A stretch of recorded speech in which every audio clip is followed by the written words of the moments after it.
We are watching Will's backstroke below the water, commentary by Coach Chris.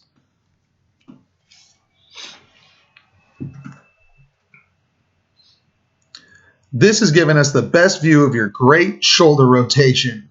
It's also giving us a great view of your pull and how good that is, and the angle of your hands and everything that we want to do right. So let's just get a little bit frame forward so we can see the best part of your backstroke right here is this entry position. So you see you're entering in that wide position right outside of your shoulders, and immediately you can catch and start pulling yourself forward. That looks really good. And you can see when you pull in, the hands are pointed straight at the wall. They're not angled towards the surface. That's effective for grabbing a lot of water and having a lot of power. You can see that kind of flick down away from the body. That's something you can play around with.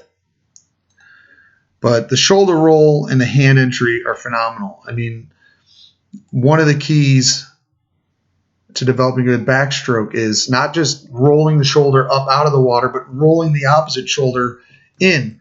You connect your shoulders. You want one to go up, one to go down. And here we see that. Look at this line.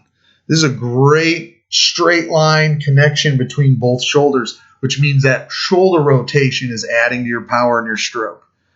Okay, it's partly because of that nice wide set hand that you've got on that entry, but it's also because you just have a really nice shoulder rotation. So that's very, very good. That's one of the strongest parts of your stroke. So the swimming is excellent. The pulling is excellent. The shoulder roll is excellent. Head movement, just a little bit. I expected at your age. Kick, we got to get the kick and knee underwater more, a little tighter, faster kick than what we have now, so we can keep the feet in the water, keep the knee in the water. The big area to improve is really the turns. I mean, your stroke looks good, but you're slowing down a little into the walls. You have a tendency to have a inconsistent count and approach so that you're either gliding or jamming the wall. Okay, landing on a proper landing where you're at the exact spot you want to be is not as consistent. If we can just get it to where we're landing consistently, landing with those feet high on the wall so we get a solid push off and push underwater, you're going to notice a huge improvement in your times on this backstroke without having to do a whole lot with the actual backstroke technique. Okay, so something to keep in mind. Clean up those walls, clean up those approaches, and you can make some big, big strides. So good job. I will see you tonight.